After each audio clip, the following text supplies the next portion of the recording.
Lepaskan beban yang tak perlu. Suatu hari, Yudi, mitra bisnis saya di Money Changer menelpon. "Bro, sorry nih, kita bisa ketemuan nggak?" Katanya dengan suara bergetar. Saya kenal sekali suara orang ketika sedang panik. Saya pun mengiyakan, walaupun itu hari Minggu dan masih suasana libur lebaran. Singkat kata, Yudi hadir di depan saya dan terlihat bingung. Setelah mengatur nafas yang terburu-buru, akhirnya dia memberanikan diri mulai bicara. "Begini bos, saya kemarin transaksi dolar di bank sebanyak $100.000. Ternyata kita ketipu, duit tersebut dibawa kabur." Dia mengurai pelan-pelan. Saya terhenyak kaget mendapatkan berita itu. Namun saya berusaha tetap tenang dan membiarkan dia melanjutkan ceritanya. Begini, ada seorang nelpon saya minta $100.000. Harga di suasana lebaran kan gak jelas, jadi saya kasih harga tinggi. Dia mau loh, ini untung besar buat kita. Lalu saya janjian di bank di daerah Pondok Indah. Kebetulan ada 2 bank asing bersebelahan. Dia bilang rupiahnya ada di bank satunya, yang dolarnya nanti dimasukkan ke bank sebelahnya. Lalu dia meminta uang dolar yang saya bawa untuk dihitung. Setelah dihitung benar 100.000. Dia meminta temannya untuk jalan menemani saya ke bank sebelah untuk mengambil rupiahnya. Entah bagaimana saya memang bodoh. Uang dolarnya sudah saya berikan ke dia. Lalu ketika saya hendak mengambil rupiah, tahu-tahu temannya kabur. Saya berusaha mengejar, tapi saya teringat bahwa dia nggak pegang apa-apa. Yang pegang dolar ya temannya di bank satunya tadi. Kisahnya sambil menenangkan detak jantungnya yang galau. Saya tak banyak berpikir. Yang saya fokuskan hanya bagaimana uang tersebut bisa kembali. Yang saya minta tentunya dia bertanggung jawab. Dia berkata, "Saya bertanggung jawab. Saya akan cari sana sini. Dan kalau nggak bisa juga ya saya pinjam orang tua saya." Kata-kata tersebut membuat saya tenang. Saya tahu ayahnya memiliki kemampuan untuk angka tersebut. Namun di kepala saya terbersit kemungkinan yang berat terlaksana. Masalah itu bukan uang saya. Dari perputaran uang tersebut, ada lebih 60 orang yang mempercayai keuangannya dikelola oleh saya dalam Money Changer tersebut. Jadi saya rasa kehilangan uang tersebut harus saya laporkan. Tapi apakah kira-kira Yudi bisa membayar tanpa perlu saya melaporkan kejadian ini kepada pemilik? Saya optimis, saya bisa selesaikan dengan cepat. Saya yakin Yudi berkomitmen dengan kata-katanya.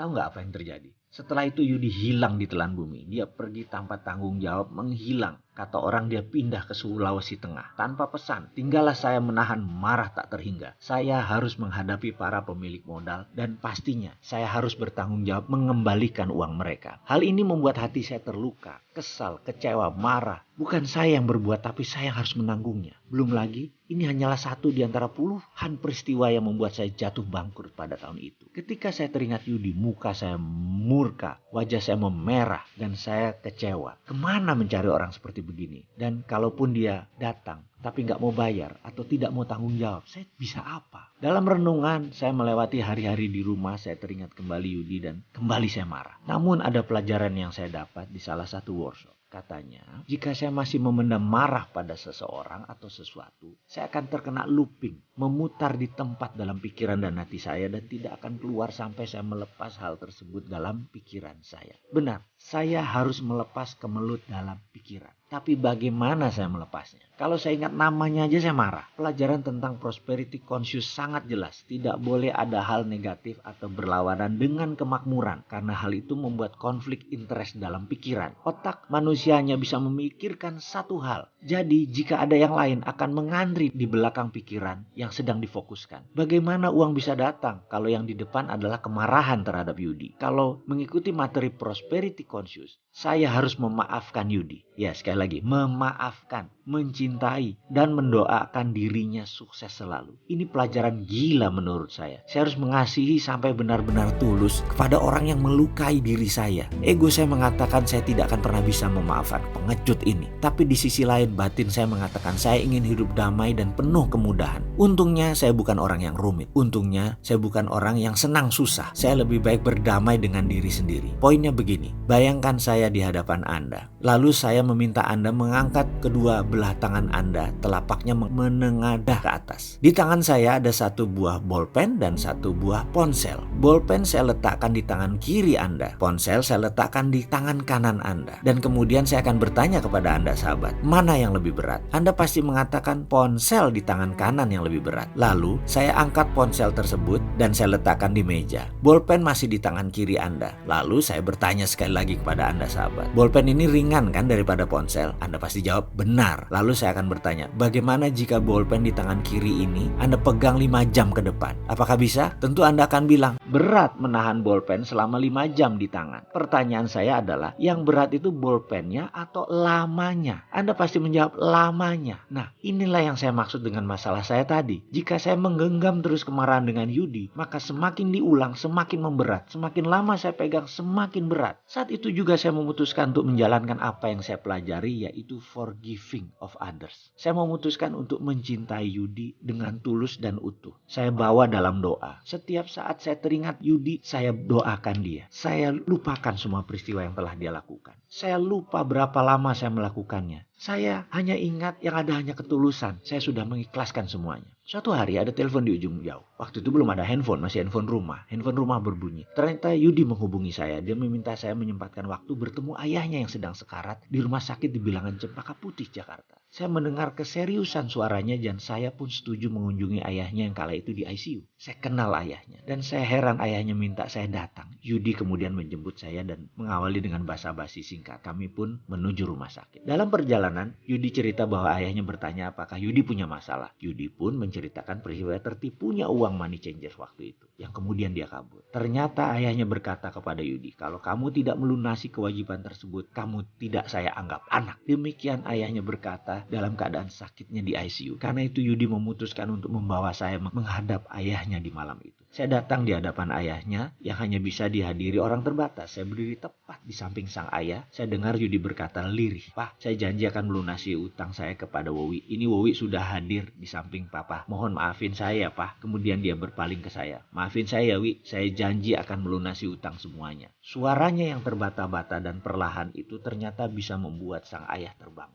Wajahnya tersenyum tulus, dipegangnya kepala Yudi dan dia mengangguk pelan. Ya anakku, ya katanya. Lalu dia mengangkat wajahnya ke atas dan Allahu Akbar. Dia mengatakan sebuah kata dan ternyata itu adalah kata-kata terakhir karena dia menghembuskan nafas terakhirnya di hadapan saya dan Yudi. Saya lemas. Yudi tersungkur. Tak lama kemudian seluruh tim medis dan keluarga mengambil alih suasana. Saya menatap Yudi yang terdiam, kemudian saya tertunduk. Ya Allah, inilah kekuatan melepas. Inilah